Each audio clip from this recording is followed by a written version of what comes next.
welcome back to another edition of Matty's Rap. I'm your host, the multiple award-winning author, Matt D. Talford, author of a couple of amazing books that I will tell you about at the end of today's episode. Because today, what I want to jump right into is part 2 of the Twin Flames Divine Counterpart video that I did for you guys that I published on a few days ago. I don't know what day you're going to be watching this, so I don't want to say what day it was because it may be irrelevant.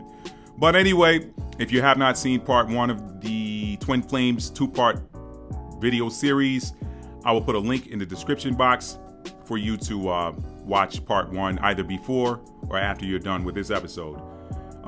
In part 1, it wasn't intended to be a deep dive, but I took my time and went in on explaining what Twin Flames / Divine Counterparts are.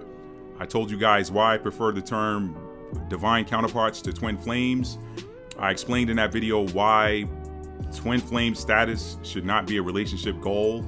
I broke down some of the differences between different members of what are called soul groups, and I kind of just took a brief description, or did a brief description of kindred souls versus karmics versus soulmates versus what are known as twin flames, or in my world, divine counterpart. Again, I prefer that term.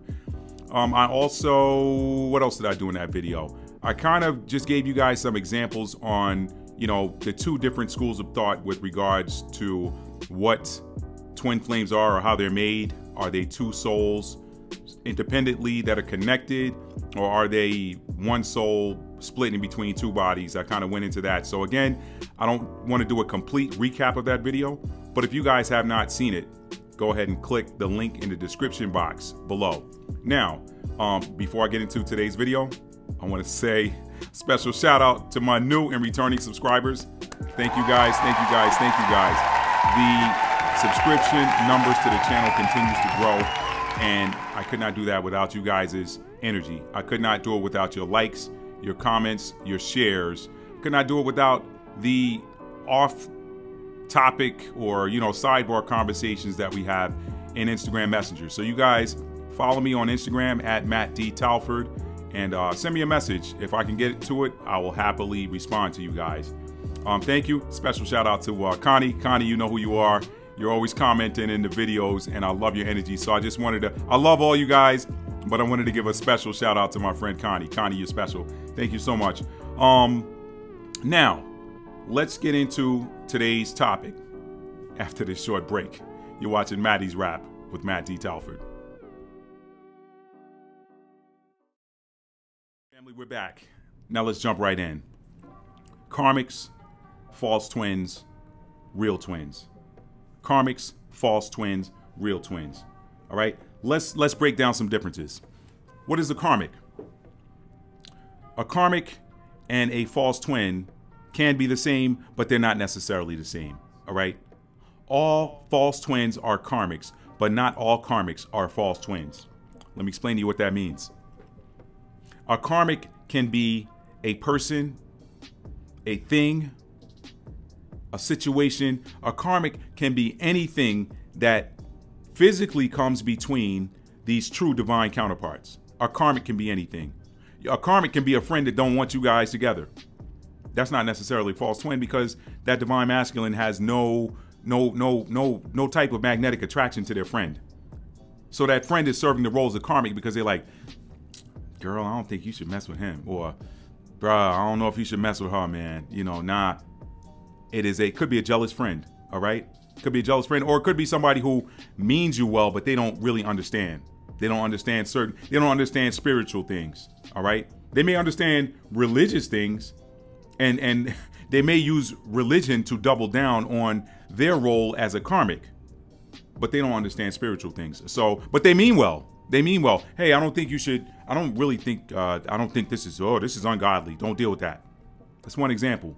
Okay, a karmic could be a job. For example, you got 2 divine counterpart, twin flames, whatever, that have met, and they're digging each other. They've gone through that initial, soul recognition, the initial highs of that, the euphoric feeling of seeing that person, and the way you feel like you're at home when you're around them or whatever. They go through that initial phase, and then You know, reality sets in and it's like, hey, you know what? My job is moving me away and I got this situation. So boom, we got to break this off, whatever.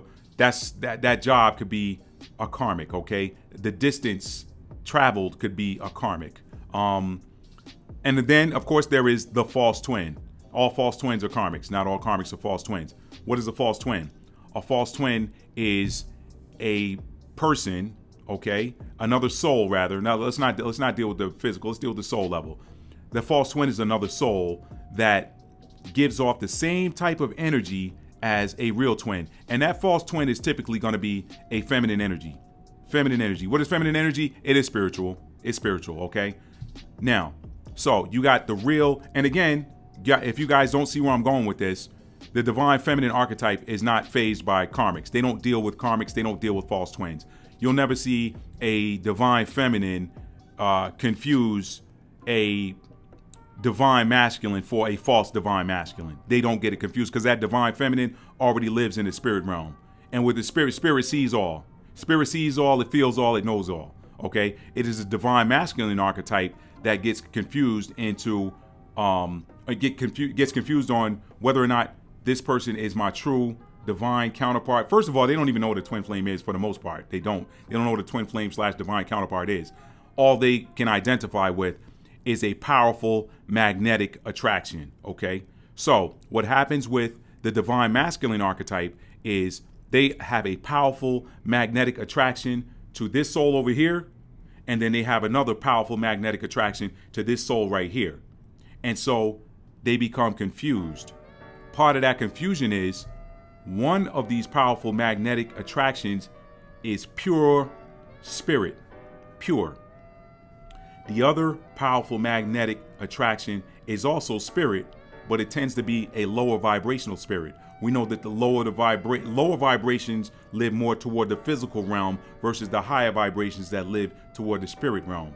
So one of these is, to say it bluntly, scary. You got this high vibrational spiritual being that you have a powerful magnetic attraction to that you do not understand. You don't know why you're attracted to that person, but you know why you're attracted to this person over here.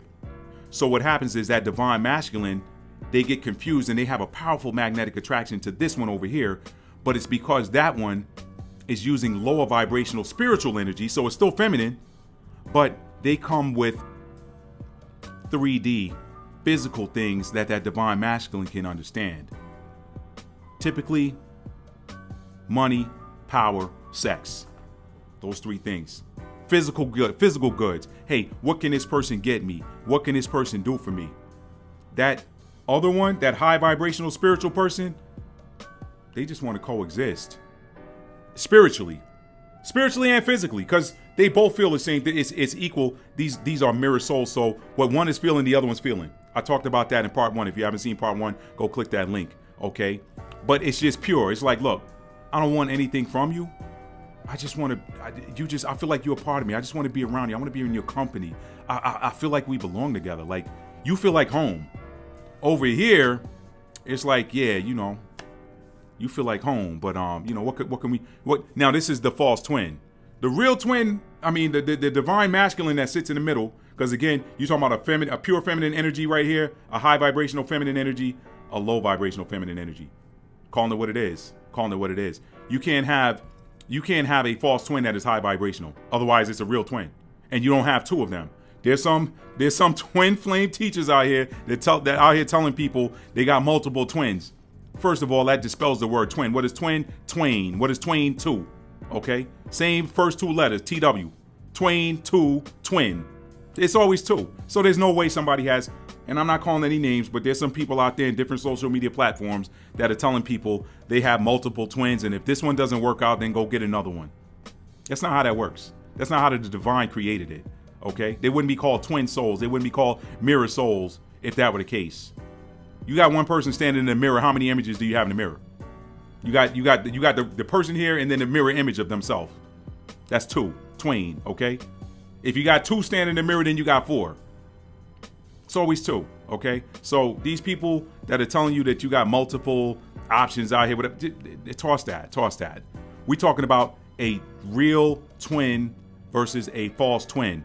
When we say twin, think feminine, because the person in the middle, the soul in the middle, is typically the holder of the divine masculine archetype. Okay? Now, again, what makes them false is that they are low vibrational. And how does the divine masculine get tricked? The divine masculine gets deceived into thinking that this is their true match because they have a powerful magnetic attraction to this person. But that magnetic attraction is low vibrational spiritual energy. Now, what do we know about our divine masculines? Our divine masculines out here, they deal with karmic situations. They're typically dealing with past life karma. Something that they had to iron out and finish and straighten out. Soul contracts, the life we chose before birth. Go look at that video. I'll put a link in this description box as well. I talked about it ad nauseum in part 1 of this 2-part series. Okay, they got some type of karmic contract that they got to close out. Okay, so part of that attraction is to make sure that they get that they get that karma cleaned up, ironed out, and done away with. That contract closed. That karmic contract closed. Okay, now, so they have this powerful magnetic connection to this low vibrational spiritual energy. It's still feminine. It's still feminine. And the thing is, they only understand things that are attached to the physical world. So I'd almost be willing to bet that in every one of these false twin situations, that false twin made a promise of something that is attached to the physical 3D world. I can do this for you money-wise. I can do this for you. I can do things to your body nobody's ever done. Enticing. So when we're talking about a magnetic attraction, one is drawn. What does the scripture say? The scripture says a sin is conceived when a man is drawn away of his own lust. I got to find that and put it on the screen for you.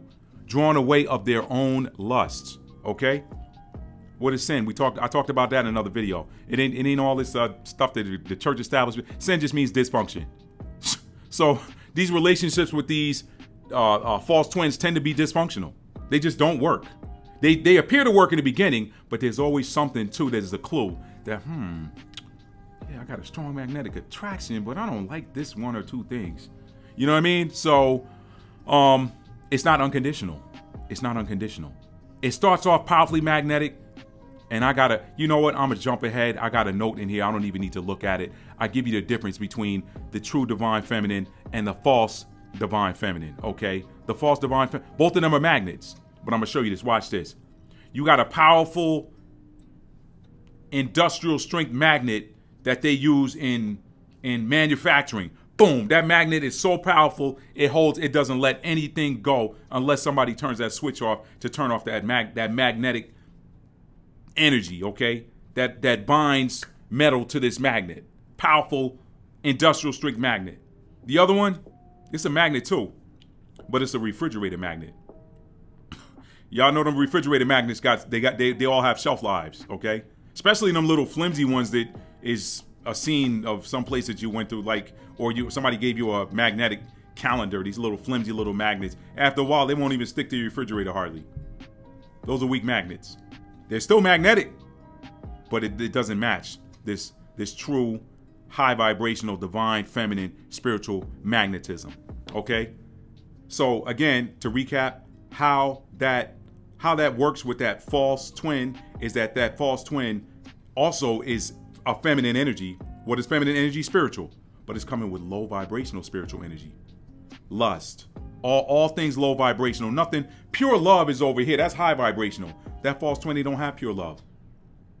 The differences between a true divine feminine archetype and a false divine feminine archetype is one has unconditional love. They forgive regardless. Just like, and people even look at them like, how can you still forgive this person? And most of those divine feminines will say, I don't even know. I don't know. I don't know how I'm still forgiving them. I just do. I love them because I love myself. You know? And that is, but it's super high vibrational once they heal from codependency. And I'm gonna talk about that in a minute.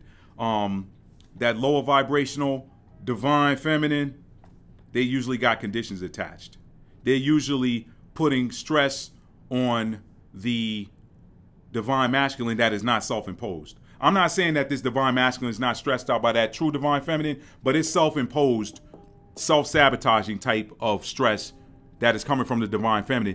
I mean, divine masculine. The divine feminine ain't putting it on them. They're just showing them love. They're chasing this person's running. Now, the interesting thing is that divine masculine, that false twin, that false divine feminine, she's chasing too. And when I say she, I'm not talking about a male or a female. I'm just saying the energy. That false divine feminine is chasing too. But it's like that divine masculine is running toward her. That's the difference. The true divine, or the divine masculine, they're magnetized toward that true divine feminine too. But that love is so powerful and that vibration is so powerful, they don't understand it. They've never seen what unconditional love looks or feels like, so they run away from it. A lot of them feel like they don't deserve it. So they go to these lower vibrational situations that are more at home for them. Hey, you know what? I speak in terms of materialism. I speak in terms of hot sex or whatever else comes with that. Let's just call it, we adults talking here. This ain't for the kids. I hope ain't no kids watching it to this point, okay? This is an adult conversation. All right, and I didn't mean to spend this much time on this, but I think this is where the spirit led me, because I'm telling y'all, this is the 4th time I recorded this. So, and I've tried to speed through this, and this time I just took my time. So I'm pretty sure the spirit wanted that part to get out. That is how the divine masculines are tempted and drawn to these false twins. Now, let me get on down to my notes. I can get off of that, and I feel a release from that. Okay, I want you to understand something. When people hear false twin, aka karmic, they tend to brand them as evil or wicked. But I want to tell you something. In the spirit realm, in the ethereal realm, that that karmic or that false twin actually has a role to play. And that role actually is triggering. That role is to help trigger both of these true divine counterparts into healing so that they can come in union to fulfill their divine purpose. They cannot fulfill that divine purpose as long as they're broken, as long as they're dealing with the things that they deal with. What do they deal with? If you're the divine feminine archetype, you're dealing with codependency. If you're the divine masculine archetype, you could be dealing with codependency, but that codependency is not on that divine feminine. That codependency is on that false twin, that false feminine. They're codependent on each other. What that divine masculine tends to deal with more so is that ego. So when you're talking about the quote-unquote twin flame / divine counterpart awakening, that is the spirit. That is the Most High bringing these two souls together so that they can begin the process of healing, so that they can fulfill whatever that divine purpose and that mission is. They come together to start that journey, okay? But they cannot begin to undertake the mission until they are healed from the things that would cause them to break, okay? Codependency if you are the divine feminine, ego if you're the divine masculine. So what happens? That false twin has a role to play. That false twin triggers. Let me go to my notes to talk about what that looks like. Okay. The false twin actually works in sync with the true divine feminine to trigger the divine masculine twin into their dark night of the soul and subsequent ego death and spiritual awakening. Okay, I didn't talk about that much in the first video, but those stages of the quote-unquote twin flame journey, they typically begin with soul recognition. This soul recognizes that soul recognizes this soul. They've never met in this lifetime, but they know that there's something familiar about the other one. They know that there's some reason they're drawn to them. They're like, why am I drawn to this person? Like, okay, they're nice, but like, this feels different. What is this? What is going on? That soul, that awakening, that soul recognition. The next phase tends to be the divine feminine really having an awakening to the fact that there is something more. And they begin the next phase. They kick off the next phase, which is the runner chaser phase. They begin to energetically chase that divine masculine. And we know that whatever is chasing you, you run away from, right?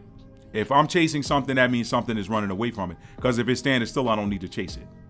All right? So when you chase, something else runs. Whatever the target of your chasing is typically going to run. That is what creates a chase. All right? So the next stage is that runner chaser phase. And then something happens after that called the dark night of the soul. The dark night of the soul, what happens with the dark night of the soul? The dark night of the soul is this deep period of grief and suffering that eventually both parts of that connection are going to go through, but it is typically the divine feminine that goes through it first. Why? Because the divine masculine is still dealing with their karmics and, you know, their false twin or whatever, and they're still dealing with the physical world. So they're not, the dark night of the soul is spiritual. So it is the divine feminine energy that tends to deal with that first. That dark night of the soul is a period of intense spiritual suffering, grief, wondering, questioning everything about yourself, questioning even your very existence. That is typically endured first by the divine feminine archetype. What does that do? That dark night of the soul leads to a spiritual awakening. With that spiritual awakening, they tend to raise their vibrations and begin to deal more with spiritual things, spiritual tools. Why? Love. The love frequency is a spiritual thing. The heart chakra, remember, the feminine energy deals with heart. That's spiritual, okay? The third eye, perception, that's spiritual. So they have this spiritual awakening where they begin to perceive things and see things and know things that they had never known before.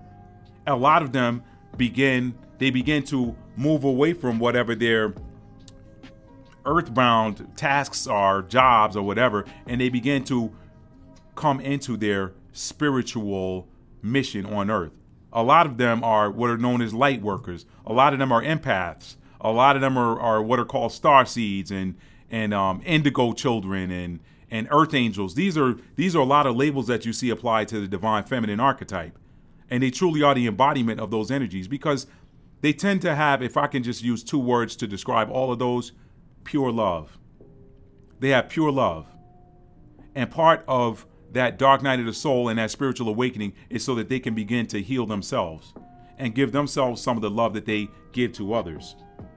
This is a common theme in the divine feminine archetype, the divine feminine community. Learning self-love, learning how to pour back into themselves the love that they pour into others, the love they pour into their families, the love they pour into their communities. Give some of that back. Repair yourself with some of the love you use to fix other things and other people and other energies. Okay? So they have that spiritual awakening, and then they begin to pull away from that divine masculine archetype, because that divine masculine archetype, as long as they're in that toxicity, as long as they're still in that low vibrational state, the divine feminine sees them as a source of pain, a pain that they have gotten over during that dark night of the soul. And they're like, I'm not doing this to myself anymore. I'm better than that. I'm better than that. I know you said this is, I know, and they do a lot of speaking to the divine. I know you said this is my person, divine, Father, Spirit, whatever. If that's my person, then, oh well, I'm not worried about it right now. If they're supposed to be here, they'll be here when they get here. I'm not chasing them anymore. I got no more energy to put into that. What did I come here to this earth to do? Let me get on to that. And they begin their spiritual missions. They begin their spiritual work, and a lot of it is healing work. A lot of them get into tarot. A lot of them get into using astrology to help people better understand themselves. A lot of them get into doing charity work. A lot of them get into things like Reiki and becoming Reiki healers. A lot of them go back to school to become herbalists and different. They pick up different things that have to deal with healing. The divine feminine archetype is healing. That fourth chakra energy is about healing. The sixth chakra energy is about perceiving what is broken. And then the heart chakra combined with the sacral chakra is creativity. The heart says, hey, I want to heal. The mind, the third eye, perceives what is broken. The heart loves it and wants to heal it. The sacral chakra kicks in with the creativity to come up with the solution to do the healing. That's all feminine energy, okay? Now, on the other side of the world, you got the masculine.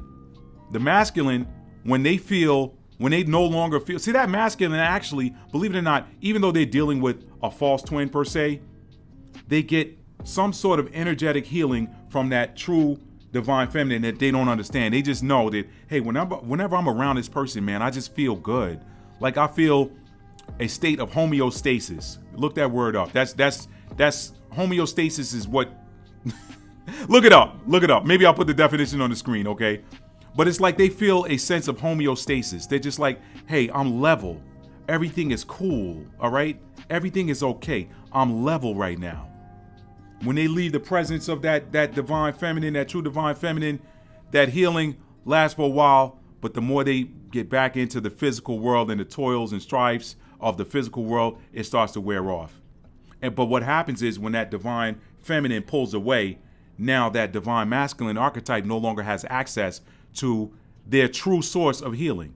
And for those of you who are religious, who are saying, no, my healing come from God, God gave you that person. God put that person, remember what I said before, that union between those divine counterparts is special. So yeah, that really, and now watch this. Yeah, God, yeah, your healing comes from God. Well, guess what? You're running away from God when you're running away from the mechanism which he gave you to get that divine healing. So you ain't running away from that divine feminine. You're really running away from God. You're running away from the love of the Most High. The love of the Most High is just manifest as a gift through that divine feminine. But you can't see it. You can't see it. They can't see it until they've had their spiritual awakening. So, speaking of spiritual awakening, that is the next phase. When they are in the separation, physical separation from their divine feminine, where that divine feminine, and they can sense that divine feminine no longer wants anything to do with them. And it's not that the divine feminine don't want anything to do with them. They're just not interested in dealing with them in that toxic state, in that low vibrational state. So they're like, okay, you know what? Go over there and have fun with your karmics. Go have fun with your divine, with your false twin. Have fun. You know, you're going to see eventually what it is. All right. And let me go back to this. Now, again, I know I'm spinning the false twins and karmics in a negative light. But again, what I have here in my notes is that they work in sync in the ethereal realms, because their goal is to trigger the divine masculine twin into their dark night of the soul and their subsequent ego death and their spiritual awakening. How does that happen? When that divine feminine pulls away, that divine masculine no longer has their source of healing. They don't have access to that source of healing. So now they're dealing alone with what comes with that divine masculine, or I'm sorry, with that karmic / false twin. They got to deal with that. And that false twin starts doing them any kind of way. And now they begin to see the difference in what true unconditional love is. And it triggers them into this dark night of the soul where they feel like, I made a mistake. I threw away the wrong one. Oh my God, what did I do? I may never have access to that again. So that triggers that dark night of the soul for them. And it triggers their intense suffering. And now, a lot of times with these divine masculines, they have these egos. They're used to people throwing themselves at their feet.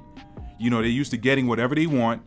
And now here's something that they secretly want that they feel like they can no longer have. And what does that do? That is the divine taking that ego and saying, crushing that ego. Why is that important? Because you cannot have a union between a pure love, high vibrational, divine feminine archetype and a low vibrational, egotistic or egoistic, depending on which word you want to use, egoistic, divine masculine. Why? Because that divine masculine is going to take advantage of that divine feminine. And that divine feminine, because that love is unconditional and pure, they're going to continue to allow that person to hurt them, and they're not going to heal, and they're not going to build into, and they're not going to shed off the codependency and become the true spiritual powerhouse that the divine intended for them to be. So that separation is necessary. That karmic / false twin is a necessary ingredient, because that false twin was just false enough to fool that divine masculine into thinking that was their mirror soul. This is my person. This is the one. But when that true divine feminine is out of the way, now you're left alone with your pick. And now you're seeing that pick ain't working out so well. You're seeing the truth of that false twin. You're seeing that they actually are low vibrational. You're seeing that they don't have high vibrational spiritual energy. A lot of them are dealing in low vibrational spiritual practices, such as dark arts. Okay, a lot of them deal in dark arts to try to get that divine masculine to stay with them, because they feel that divine masculine pulling away. Like, wait a minute, this ain't what I signed up for. So they start doing low vibrational things because all they know is low vibrational. They start going seeing people. Hey man, can you help me cast a spell that'll make me keep my person with me? That's not unconditional love. Unconditional love says, I'm willing to release you and let you go. If you're not mine, you're not mine. That false twin knows that person is not theirs, but they're like, I'm not letting it go, because they're materialistic. They're that divine masculine for them is just another material possession. That divine feminine, the true divine feminine, sees her divine masculine as a co-creator. Somebody they've had their spiritual awakening first already. So they're like, hey, this is somebody I want to build with. This is somebody that I'm supposed to be with. We got a divine mission. We got a divine purpose. They're praying for that person to wake up, because they're like, what is my purpose? I'm here. I'm in a holding pattern. What did you bring us together to do, Father? What is our goal? What is our purpose here? So their love is unconditional. Person over here, where you think you're going? You ain't going nowhere. That's not the divine feminine. The divine feminine be like, deuces, bye. I don't need you. I love me. I love me. I'm pretty doggone dope. I love me. I don't need you. And if I needed some company, there's plenty of that around that's feeling me, you know? That's that divine feminine archetype once they've had that spiritual awakening and broken away from the thing that they need to heal, which I'm going to talk about next, okay? So remember, it's easy to brand that divine or that false twin as an evil person. But again, in the realm of souls, they're all working together to make sure that that divine masculine and divine feminine, divine counterparts / twin flames heal, so that they can perform and fulfill their divine purpose. That karmic / false twin is actually a part of the team in the ether, okay? Now, you don't see that in the physical realm. Why? Because at the conscious level, the two entities, the two opposing forces, if you will, are typically aware of each other, even though they in a lot of cases, they don't know each other. Sometimes they know each other, sometimes they don't. But energetically, they're aware that there is something else pulling this divine pulling this divine masculine away from me. So they're aware that they're aware of each other. They're aware of each other, whether they know each other personally or not. And they typically do not care for each other because each of them sees the other as being in the way, all right? That true divine feminine is in the way of the plans of this false twin. That false twin got a plan for that divine masculine, and that false twin is typically codependent on that divine masculine.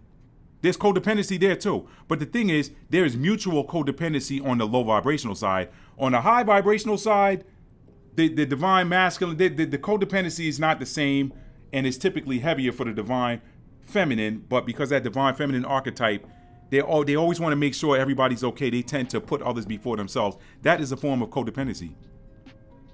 Putting others before yourselves all the time, that is a form of codependency. There's a reason why when you're on an airplane, the flight attendants tell you to secure your own oxygen mask first, okay? If you ain't alive, what help can you give if you're passed out? Just saying, okay? So, the false twin actually has a vital role in triggering both real twins into healing. I think I just touched on it, but I'll read my notes. The divine feminine gets tired of their divine masculine not being able to see through the illusion with the other one, which forces them to disconnect in the physical. Because remember, there's no separation in the ether. They're separated physically in the material world, in the physical world, which forces them to disconnect in the physical from their divine masculine, which triggers their healing from codependency on a number of levels. Okay, I just talked about that. So that the divine feminine, they're like, look, I'm tired, I'm over it. You can't see through this, and I'm tired of chasing you. When you get it, call me. Maybe I'll be here, maybe I won't. That's the attitude of the divine feminine. Now we know they probably typically always gonna be there, because divine feminine, once they met their divine masculine, there's not another masculine energy that can measure up to that. That is by design. That is by design. It's not by choice. Trust me, it's not by choice. Because I've talked to a number of divine feminines that said they wish they could completely forget that toxic ASS acting divine masculine and settle with somebody normal. That's how they look at it. Why, I just can't find me a normal person but you know, that is by design, and that is by divine design. So remember what I said in my first video, soulmates, and I'm not bringing soulmates up in this part 2, but I'll just say it just to repeat what I said in the first one. Soulmates are products of divine appointment. Twin flame / divine counterparts are products of divine creation. You were created to be a unified, a unit. You were created for that. You were created to function as one soul. Okay. Let's see. So that disconnect that the divine feminine does triggers their healing from codependency on a number of different levels. Now, on the flip side, for the divine masculine, the sizzle to fizzle dynamic awakens the divine masculine into seeing the contrast between the false twin and their true divine counterpart, which triggers intense feelings of pain, guilt, and shame for how they treated their true divine feminine, which triggers their dark night of the soul and subsequent ego death. All right? All right? Okay, so let's talk about that sizzle to fizzle dynamic. I told you that in the beginning, the connection between the divine masculine and that false feminine energy, that false divine feminine, is so hot. They just cannot pull away from it. It sizzles, but then it fizzles just as quickly as it sizzled. All right? If it took 2 months for it to heat up, it's going to take another 2 months for it to cool off. It doesn't stay. It burns hot, but it's like a flash burn. It's like, psst, just like 4th of July. It sizzles quick, but then it burns out quick. So that is that's that sizzle to fizzle dynamic that you see with the divine masculine and the false twin. Now, it is worth noting that if there is one thing that separates the false twins and karmics from their true divine feminine, it's 2 words, and I said this already: unconditional love. True divine feminines love unconditionally. False divine feminines, all right, yeah, I'll do this for you, but, or I'll do this for you if, okay? There's always a condition. I want you to do this, ego, heavy ego with that false twin, heavy ego, heavy self-centricity, very egotistical, very self-centered, okay? Very me, I, and then maybe you. They don't get that. It's just the opposite with the true divine feminine. True divine feminine is like, how can I help you? How can I help you with whatever it is that you want to do in your life so that you can be the best you that you can be? That divine feminine is truly there to see that divine masculine be the best possible them that they can be. All right? So, I went over a lot here. Let me give you, let's see, the role of both karmics and false twins in the twin flame journey. We talked about that. And again, the karmics are triggers. The karmics really trigger both sides. They trigger the divine feminine too. They just don't do it in a direct way. They trigger the divine feminine into leaving the divine masculine alone. All right? They trigger the divine masculine into an ego death, because that divine masculine thought, hey, I'm on top of the world. Nothing can ever, I'm rolling right now. And then that false twin or that karmic situation pulls the rug right from underneath them. And I want to say false twin again. Karmics don't necessarily have to be false twins, and they're not the true catalyst to the healing for the divine masculine, because a karmic could be anything. Again, it could be a family member that don't want you in that relationship over there, don't want the best for you. A karmic is anything that stands in between you and your divine feminine physically. A false twin is another energetic soul that gives off the appearance of being a true divine feminine. Now, I gave you the comparisons between the refrigerator magnet and the industrial strength magnet. Let's see. Also, the attraction to false twins, aka karmics, is the sizzle to fizzle type. They're designed to attract twins into karmic lessons, and once those lessons are learned, the attraction burns out, never to be reactivated again. That is the crux of the sizzle to fizzle. That whole sizzle is to attract that divine masculine into a situation, all right, that is going to allow them to fulfill their karmic responsibility. They're there for karma, and typically not the good karma, okay? Once that karmic lesson is learned, whatever it is, and that karmic contract is closed out, that divine masculine has no further attraction whatsoever to that false twin. They can't stand the sight of them. They can't stand the sound of them. They can't stand seeing their name. They can't stand anything about them. All right? They wish they had never met them. On the flip side, when they're done with that karmic, their mind and their hearts. First of all, let me say this. The mind and heart never left the divine feminine. It never left them. And that's the thing. But that's where the guilt comes in. They're like, how could I do somebody like this who's never done anything but show me love? All right. And that helps to trigger that dark night of the soul and their subsequent final ego death to where they're ready to surrender to the divine. Because you ain't really surrendering to that divine feminine. You're surrendering to the divine. All right. What is my purpose? I'm ready. I'm ready. All right, Father, I see who this is. I've had my spiritual awakening now. What's the mission? And then they can come together like the Voltron robots that I talked about in part 1. If you haven't seen it, there's a link in the description box. Okay. So once there, that's the other significant difference between a true divine feminine and a false divine feminine. All right.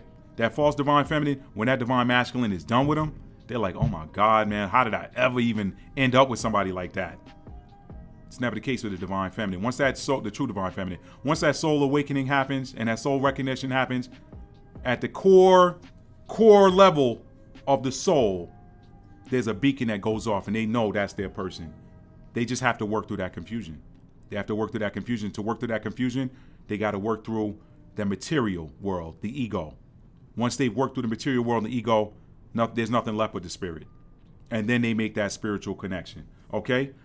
Let's see. In contrast, the attraction between divine counterparts is eternal and withstands the tests of both time and circumstance. I talked about that. A connection with a karmic / false twin, it does not stand the test of time. Circumstances cause those situations to be destroyed. Circumstances never destroy that connection with that true divine, those true divine counterparts. Time can never destroy those situations with those true divine counterparts. Sometimes they both, they may separate in the physical and they may just live their lives and go on the ground. They go on the ground, they return, their bodies go on the ground, their spirits return to the ether, and guess what? They pick up the next lifetime. But that connection is never broken. That connection is never broken. Now that's sometimes, of course, I won't get into the whole end of the age thing that I've talked about in other videos, other ones in my videos. I think that the whole see you next lifetime part, I mean, just what I know about scripture prophecy, I think that part's over. So I see, what do I see? I see, and this is a little bit of me adding, this is an add-on. There's a reason why, quote unquote, twin flames are trending in ways that they never have. I haven't seen anybody that's found any 200- or 300-year-old books that talk about twin flame divine counterparts. We're at the end of an age, and I think that this new age that is coming is an age of love. Is an age of love. I saw a video on Instagram this morning where they said all of these world religions are falling away, and there's only going to be one religion left on the planet, and that is the religion of love. Love and self-governance. When you got true unconditional love between all mankind, all inhabitants of the earth, you don't need a government. You don't need, quote unquote, the laws of Moses. All right. Everybody will know how to govern themselves because they'll be governing themselves with love. And the Messiah gave us a preview of that. He laid the groundwork. The Messiah gave us a sneak preview of that for those of you who believe in the story of the Messiah. All right. But this isn't intended to be a scripture lesson or whatever. But he was a spiritual teacher. He was not a religious person. He was a spiritual teacher. Okay. Now, so in contrast, let's see, the attraction between divine counterparts is eternal and withstands the test of both time and circumstance. The love between them is truly unconditional, but does not fully shine until each heals from patterns of codependency and egoism and/or toxic self-sabotaging behavior. Toxic self-sabotaging behavior. The divine feminine archetype got to heal from codependency. Got to heal from that longing energy. Got to heal from that chasing energy. Oh, my person, I wonder what they're doing. They got to heal from that. That divine feminine has truly got to return to being fully self-sufficient. Full-on Empress mode. Y'all check out the video where I talked about how a deck of cards reflects the pieces of this journey, of this twin flame / divine counterpart journey. All right, y'all check that out. That divine feminine has got to return. It's not new. It's not uncharted water to her. She has got to return to true Empress energy. And when she stands in her Empress energy in the physical, what do I always say? I always say things manifest in this. Things begin, they're conceived in the spirit realm, and they manifest in the physical. So if that Empress is the feminine energy, she's going to lead with that. Feminine energy first, and then masculine energy. Concept, that's third eye. Concept, that's sacral chakra, creation. These things that are not are conceived, and then they're manifest. A baby is conceived, in the womb, and then it's manifest into the earth. Okay? We don't see it until it's manifest. All things are conceived in the ether first. Sixth chakra, second chakra. All right? The heart activates it. Fourth chakra, those are all feminine energies. All right?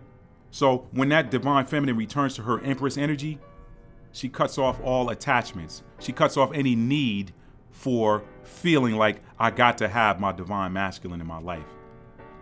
When they heal from that, it triggers the healing for the divine masculine. All right. But the beauty is the divine feminine, when she's truly in her empress energy, she does not do it with the hope that the divine masculine will come around. She does it because she is tired of being codependent. And she says, all right, it's just me. It's me. I'm good by myself. Divine masculine always follows. But the truth is divine feminine doesn't care. But she always, what's that song? I'ma leave the door open. I'ma leave the door open. I'ma leave the door open, girl. I'ma leave the door open. That is the spirit of the divine feminine. She's like, hey, you know what? I'll leave a key under the mat. Because the love is unconditional. I'll leave a key under the mat, but I'm not going to wait up for you. If you come here, you know what? There'll be some food on the, there'll be some leftovers in the fridge. I'm not waiting for you. That's the true spirit of the true empress energy, the true high priestess energy, all right? That triggers that divine masculine into healing from the toxic patterns, all right? Self-sabotaging behavior. I'm running, so let me do something to sabotage this connection. Not even really consciously doing it. They just do it energetically because they haven't healed yet. Once they heal energetically, they don't do these self-sabotaging things anymore. Toxicity is gone. They cut off all connections to anything that is karmic that would drive a wedge between them and their divine feminine. And then these connections come into union as in accordance with the will of the divine. All right? In the end, what's the purpose? Is the purpose living happily ever after in bliss? These divine counterparts? I say no to that. I say it is actually for the twins to come into union in the physical world. Remember that there's no truth, because there's no separation of them in the ether, okay? Or the spirit realm. I say it's for them to come into union in the physical world because the combining of their energies is for the purpose of carrying out a divine purpose in this physical realm, the earth. The earth. And what is that? What does that look like? I say it is typically to shine divine light and love into the world, and in doing so, to raise the vibration of the planet. I've heard tales of divine feminine and divine masculine being together in close proximity to each other, or being out and just drawing stares, and just people wanting to come up to them and just speak to them together. People wanting to help them with different things. It's just like there's a light. There is an ethereal light that is given off when divine counterparts are in close proximity to each other, and there's no beef between them. I've heard these stories. I've heard more than one. It is beautiful energy. And what does it do? When others see that light, they want to be in it. It raises vibration. It raises the vibrations. You are the light of the world. Isn't that written? He said a city that sitteth on a hill cannot be hidden. That light, these two divine counterparts are already typically light, and they're lights within their own right. But when you combine them together, it's like a supernova. When you combine them together, it's like the Christmas star. What is the Christmas star? We saw it in December 2020. All it was Saturn and Jupiter. Each are lights in the nighttime sky that you can see individually, but it was Saturn and Jupiter coming within a degree of each other. And their combined lights gave off this boom. They call it the Christmas star, the brightest star in the sky. We know that the brightest star in the sky, aside from that, is Venus. What is Venus? Venus is love. Venus's energy is so bright that Venus can be seen until the sun starts to get high in the sky. You can still see Venus in the sky at sunrise. That's why they call it the morning star. What is Venus? Venus is the planet of love. It is the love energy. So love is the brightest light. When you got these two divine counterparts within close proximity of each other, the light they give off draws attention, and it heals. Just the light alone heals. It makes people see it and say, I want that. I want to be like that. I want to be like that. So it ain't really about the whole happily ever after. It's about raising the vibration of the planet. This planet is due for a raise in its vibrational frequency. It's due for an elevation in its vibrational frequency. The twins also serve the very important purpose of healing each other. Okay? Healing each other. Any light worker, shaman, empath, or spiritual guru can attest to how spiritually and physically draining the path of a healer is. Divine counterparts are the only ones who can provide the level of energetic healing required for complete recovery and restoration. All right? You can get healing from other people. You get soulmates that pour back into you. You get kindred spirits that pour back into you. You know, your parents, your mom can tell you she loves you, that pours back into you. You can get other souls that pour back into you that can help you to recover. But if you want complete recovery and restoration, that only happens for divine counterparts with their divine counterpart. Now, anybody that's not in a divine counterpart type of connection, remember, these are not something to be desired. They're special purpose connections. These were created by the divine to carry out a special purpose. So when you are at that level, you can only get complete healing and recovery from your divine counterpart.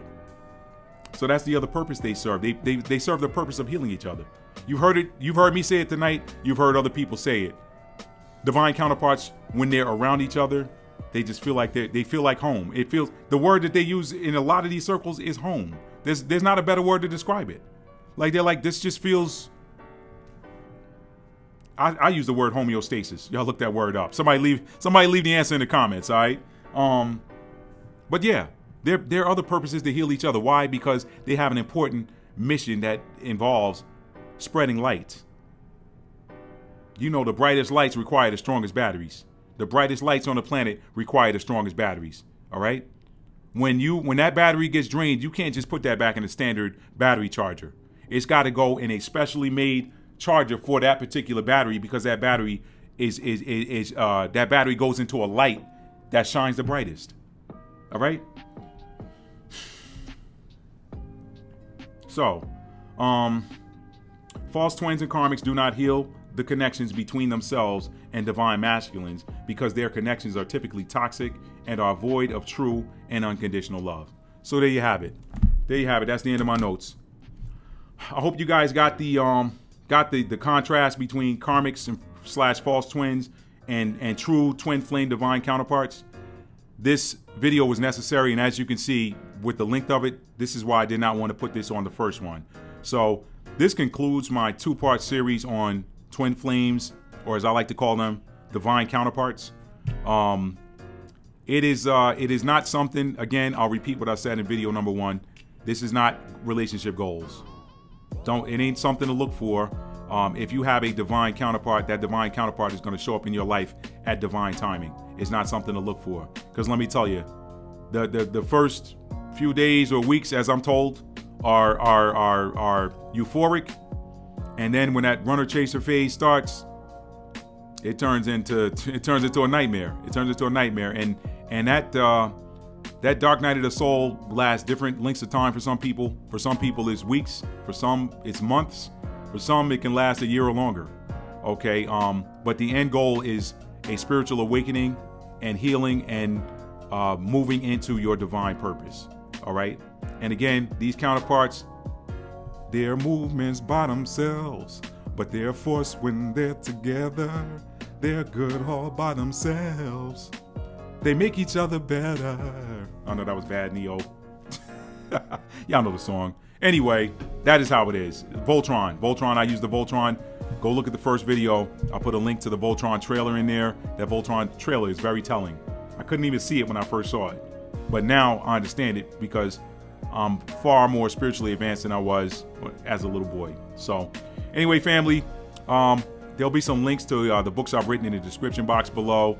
And there'll be some thumbnails at the end of this particular video. If you want to support my channel, you want to support my work, buy a book. That's the best way. I won't ask for donations, and I'm not knocking anybody who does. That's just my thing. I got a vehicle out there that's a 2-for-1, if you will. I mean, not only do you help me by purchasing a copy of one or more of my books in print or ebook format, but you also get the benefit of the energy that I put into the book. You get, I promise you, From Fear to Faith, the Survivor Story, Captain's Mate if you're a tennis player, but not so much Captain's Mate for the purposes of this video. From Fear to Faith, the Survivor Story, and Stuck in an Elevator, I promise you those will be two of your favorite books you've ever read. I'm not just saying that. We know our strengths. I'm a writer, I'm a motivator, I'm a storyteller, and something I've been doing possibly many lifetimes. It's a talent that I've had since I was a little boy. Some of these things were not taught. They're gifts, which tell us what? We've done them before somewhere else. So, family, I'm going to end this video like I do them all. By the way, if you like this video, please give it a thumbs up. And if you haven't done so already, subscribe to the channel. Slide the notification bell up to all so you'll be notified when I drop a new video. And last but not least, tell somebody you love them and mean it. How do you mean it? You have to show it. Love is a verb. It's an action word. Yes, it's a state of being, which is a noun. But if we focus on the verb, the noun always takes care of itself. Love you guys. Peace.